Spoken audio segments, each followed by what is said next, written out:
বন্ধু বান্ধৱীসকল Indian post recruitment 2025 আহি গৈছে। 21,413টা গ্ৰামীণ ডাক সেৱকৰ পোষ্ট আহি গৈছে। ইয়াতে লাষ্ট ডেটটো আছে 3 মাৰ্চ 2025, যিটো department of posts ministry of communication আৰু গভৰ্ণমেণ্ট অফ ইণ্ডিয়া এইটো ৰিলিজ কৰিছে।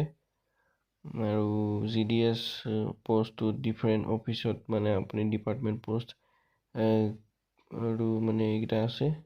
যদি আপুনি ইণ্টাৰেষ্টেড হয় অনলাইন এপ্লাই কৰিব পাৰিব। আৰু ইয়াতে ইণ্ডিয়ান পোষ্ট ৰিক্ৰুইটমেণ্ট 2025 আৰু নেম অফ দ্য পোষ্ট হৈ গ'ল GDS অৰ্থাৎ গ্ৰামীণ ডাক সেৱক। আৰু পোষ্টৰ কেটেগৰী হৈ গ'ল branch post master, assistant branch post master আৰু ডাক সেৱক। আৰু ইয়াতে নাম্বাৰ অফ যোনটো পোষ্ট আছে সেইটো 21,413টা আছে। 145টা পোষ্ট অসমত আছে। ইয়াতে এমলুমেন্টছ বুলি এটা বস্তু দিছে, যিহেতু ডিয়াৰেঞ্চ এলাউন্সৰ নিচিনাই হয়। ডিয়াৰেঞ্চ এলাউন্সৰ নিচিনাকৈ পাব আৰু এইটো এনুৱেলি ইনক্ৰিজ হ'ব 3%। fulfillment of condition as given by GDS rules. They are also entitled to dearness allowances on TRCA as declared by Government of India. Our initial engagement of GDS is made in the following basis. এটা চাব পাৰে slave Gita BPM হঠাৎ branch post master 12,000ৰ পৰা আপোনাৰ এইটো দেখিছে 29,380 আছে। আৰু BPM assistant branch post master আৰু ডাক সেৱকৰ সিমানটো আছে। চাই ল'ব প'ষ্ট কৰি পেলাই। ইয়াতে আছে এলিজিবিলিটি ক্ৰাইটেৰিয়াটো যোনটো আছে এইটো চাওক। 18 বছৰৰ পৰা 40 বছৰৰ ভিতৰত হ'ব লাগিব কেণ্ডিডেটজন। আৰু এজ ৰিলেক্সেশ্যন কেটেগৰী ৱাইজ দিছে, যিহেতু ইয়াতে CST 5 বছৰ, OBC 3 বছৰ আৰু PWD আনৰিজাৰ্ভড 10 বছৰ, PWD OBC 13 বছৰ আৰু PWD SC ST 15 বছৰ। ইয়াতে আপোনাৰ এডুকেশ্যনেল কোৱালিফিকেশ্যনটো দি দিছে। এডুকেশ্যনেল কোৱালিফিকেশ্যনটো আপোনাৰ secondary school examination pass certificate of 10th standard with passing marks in mathematics and English, মানে পাছিং মাৰ্কছটো লাগিব। Any recognise board of school education by government, Indian state government, union territories in India. আৰু local language প্ৰফিচিয়েঞ্চিটো লাগিব at least up to 10th standard from a recognise board. Other ক্ৰাইটেৰিয়াকেইটা চাওক। Knowledge in computer, knowledge of cycling, knowledge of adequate means of livelihood, এই তিনিটা থাকিব লাগিব। আৰু এপ্লিকেশ্যন ফিজটো চাওক।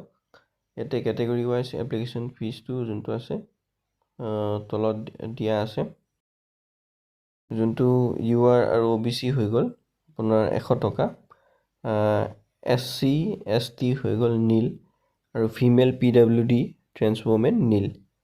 আৰু পে'মেণ্ট মোডকেইটা UPI, net banking, credit card, debit card extra. এতিয়া আপোনালোকে জবটোৰ কাৰণে ভেকেঞ্চিটো ৰিক্ৰুইটমেণ্টৰ কাৰণে মানে যদি ইণ্টাৰেষ্টেড হয় ন, এপ্লাই কেনেকৈ কৰিব? এপ্লাইটো অনলাইন হ'ব। ৰেজিষ্ট্ৰেশ্যন কৰিব লাগিব আপোনালোকে। আৰু ৰেজিষ্ট্ৰেশ্যন কৰা প্ৰচেছটো কেনেকুৱা হয় মই আপোনালোকক এই ভিডিঅ'টোত কমপ্লিটলি দেখাই দিম, ঠিক আছে। আৰু ইয়াতে দেখিছে অনলাইন কৰিব লাগিব ৰেজিষ্ট্ৰেশ্যন নেক্সট ষ্টেজত, আৰু অনলাইন এপ্লিকেশ্যন ফৰ্ম ওলাব, তাৰ পৰা লগ ইন কৰিব লাগিব।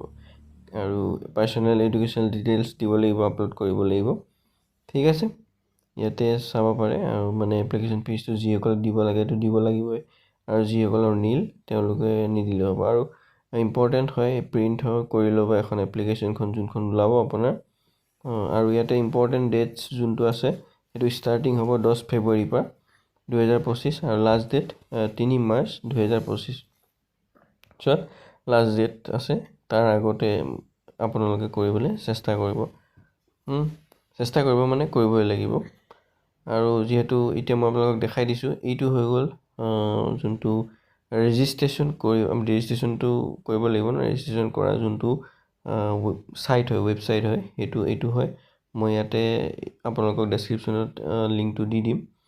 ওপৰত যোনটো হাইপাৰ লিংক দেখিছে এইটো মই আপোনালোকক দি দিম, নহ'লে আপোনালোকে ইয়াতে চাই পেলাই প'ষ্ট কৰি আপোনালোকে চাৰ্চ কৰিব পাৰে।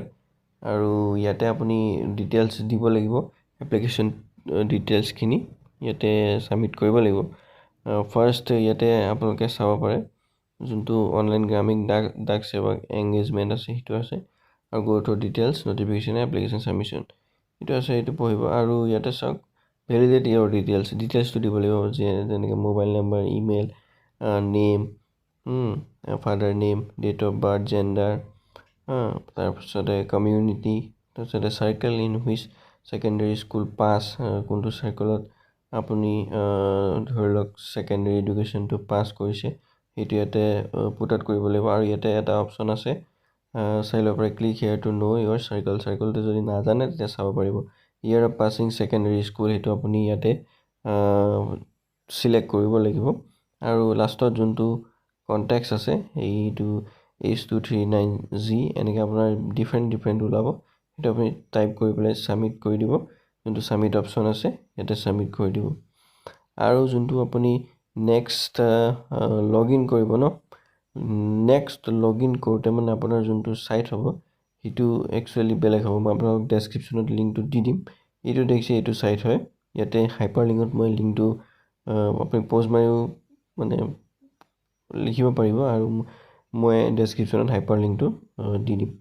এতিয়া দেখিছে যদি আপুনি অলৰেডি এপ্লাই কৰিছে আপোনাৰ ষ্টেটাছটো চাব পাৰে এপ্লিকেশ্যনখনৰ, আৰু কেণ্ডিডেট এপ্লিকেশ্যন ফৰ্ম যোনখন আছে সেইখন ইয়াতে ফিল আপ হ'ব। ইয়াতে চাব পাৰে আপুনি ৰেজিষ্ট্ৰেশ্যনটো কেনেকৈ কৰিব লাগিব। এতিয়া ৰেজিষ্ট্ৰেশ্যন নাম্বাৰটো বনাই পেলাই ধুনীয়াকৈ ইয়াতে নাম্বাৰটো দিব লাগিব। আৰু আপোনাৰ যোনটো চাৰ্কল আছে ন, এই চাৰ্কলটো মই আপোনালোকক দেখাই আছোঁ। একচুৱেলি চাৰ্কলটোত কোনখন ষ্টেট আছে, অন্ধ্ৰপ্ৰদেশ, আছাম, যিহেতু অসমৰ হয় গতিকে আমি হয়তো অসমতে চিলেক্ট কৰিব লাগিব। যদি অসমৰ ইণ্টাৰেষ্টেড কেণ্ডিডেটে যদি এপ্লাই কৰে ইয়াতে চিলেক্ট কৰিলে মানে হৈ যাব। চিলেক্ট কৰাৰ পিছত ছাবমিটত ক্লিক কৰিব। ছাবমিটত ক্লিক কৰি এপ্লিকেশ্যন ফৰ্মখনলৈ যাব, তাৰ পৰা চুজ প্ৰেফাৰেঞ্চেছ আছে ন তাতে যাব, তাৰপিছতে প্ৰিণ্ট কৰি ল'ব এপ্লিকেশ্যনখন আৰু তেনেকৈ হৈ যাব।